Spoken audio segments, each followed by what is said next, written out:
Good day, I'm Milton Schoen and welcome to America Salutes.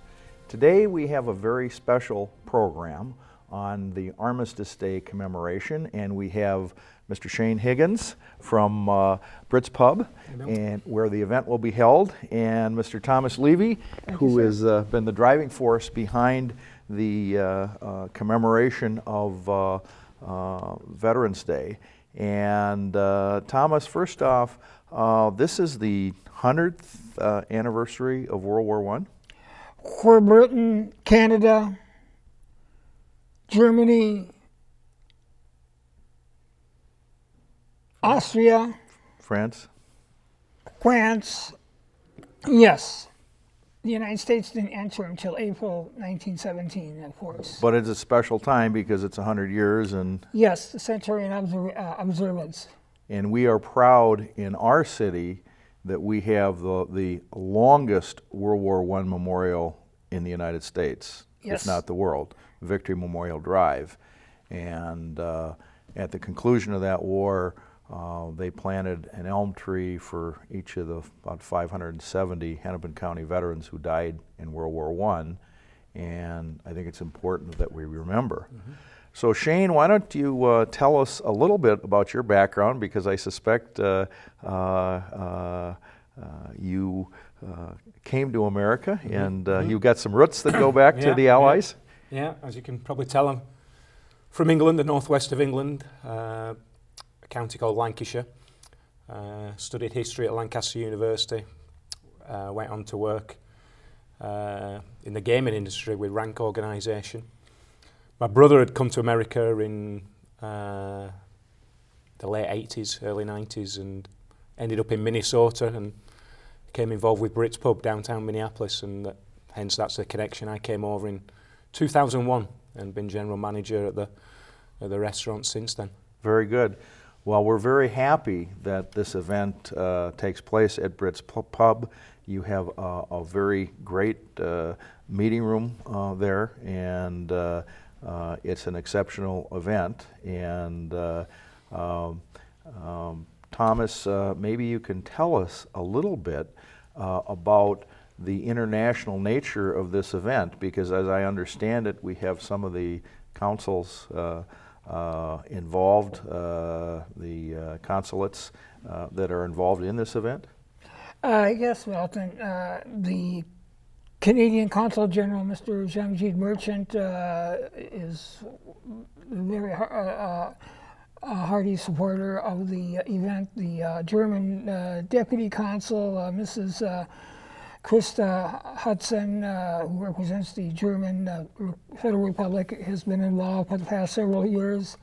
And the Alliance Française people who represent the French community here in Minnesota were instrumental in getting the Consul General from Chicago to participate from the French Embassy staff. So I think it's just, plus Professor Gary Cohen, who's the chair of the Austrian History Studies Department at the University of Minnesota, which is a funded agency of the Austrian government to foster history, historical and literary and artistic endeavors for the cultural influence here in Minnesota.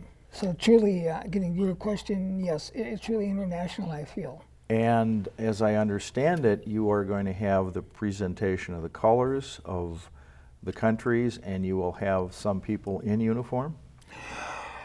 Yes.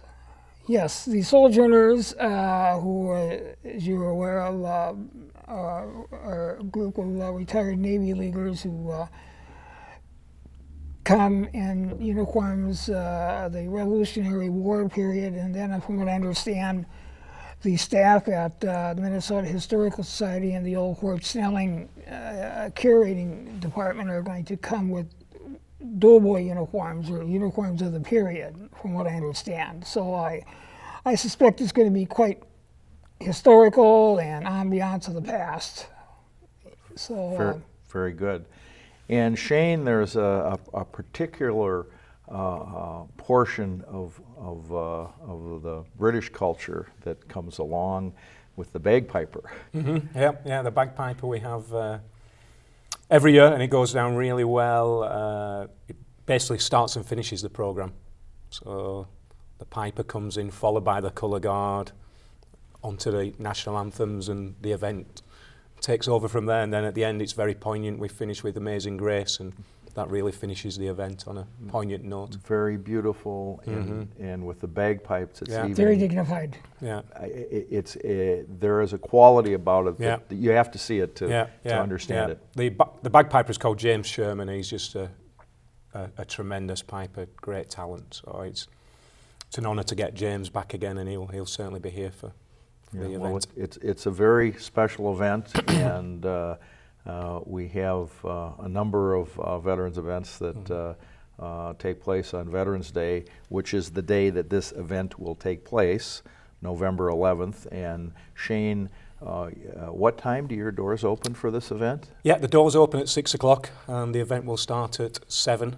It normally goes on for about 90 minutes, but it's made up of, we've said, bagpipes, colour guard, anthems, speeches, bell ringing, songs. Yes. So it's got a good pace to it. It's not a 50-minute speech followed by another 50-minute speech. It's fast-paced, and so it's a real good event to come down, and if you're interested at all in the armistice.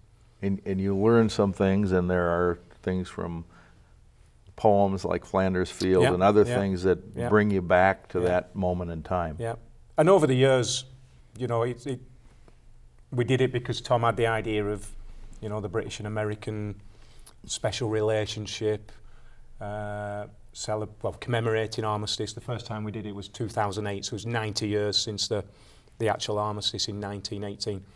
But it's certainly not just directed at First World War. Over the years, we've had speakers who have been veterans from the Second World War, Korean War, right through to the Iraq and Afghanistan theatres.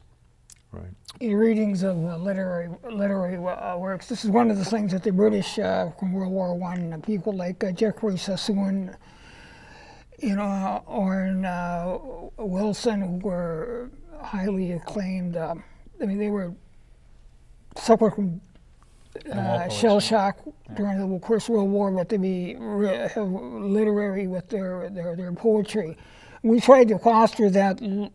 On a local basis, we have a dearth of gifted veterans who are articulate, who have written several manuals and books, literary books, and we've had little readings, soliloquies from their readings. So we try to get reflection upon the veterans' experience. Would you say so, Shane? Yeah, absolutely. So there's a lot of depth to the event. It's not, yes. It's not more like a ribbon cutting or something that's a formula. It's solemnity and dignification. Yeah. It's dignified and it's unique every time. Mm-hmm. The consuls you mentioned will all be there, as well as I think Thomas Smith. There's a New Zealand Australian representation. Richard McCoy will be coming down. He's the Anzac representative. So we have all these speeches from the aforementioned consuls, 3 or 4 minutes each. Then, as we say, with the poems and people reading excerpts from their experiences, plus the Silent Night, the famous World War I truce song. Well, why don't you tell us a little bit about that story, because it's been told at this event before. Yeah, absolutely. After the euphoria of going to war from both sides, come Christmas time, we're now from August, we're now in December 1914, and trench warfare has really kicked in, and nothing's happening, and conditions are bad, and everybody knows now this is going to be a long, long, miserable war. And they thought it was going to be a real short war when it started out in August. Yeah, so now it's a long war. It's miserable conditions in the trenches. Christmas Day comes, and the soldiers, not the officers, the soldiers, suddenly started singing. I think it might have been on the German side first, and the Allied side could hear Silent Night, and they joined in, and an unofficial truce happened. And for one day, both sides got over the trenches and started kicking a soccer ball around and exchanging gifts and pleasantries. And then, so that's, been told a number of times, and there's some great books about it, and even theatre presentations. I think All Is Calm is a popular Minneapolis tradition now, down at the Pantages Theatre. But it was an exceptional event. To think in a time Oh, of war absolutely, that the yeah. combatants got together Yeah. and they shared their Yeah. love for each other. And I think it was the soldiers themselves rather than the officers. I think the officers put paid to it once they found out. Yes. They didn't want to see it happen again. No. Again, on both sides. Well, Thomas, on November 11th, in the evening when this event takes place, it is an event where anyone is welcome. Yes, most cordially. And so all one would need to do would be to come down to Brits Pub, and you can come in, and there'll be some displays there as we come in, and some historical pictures and other things. Yes, from what I understand, the Historical Society is going to bring some literature and some facsimiles from the period. That's to be determined and selected.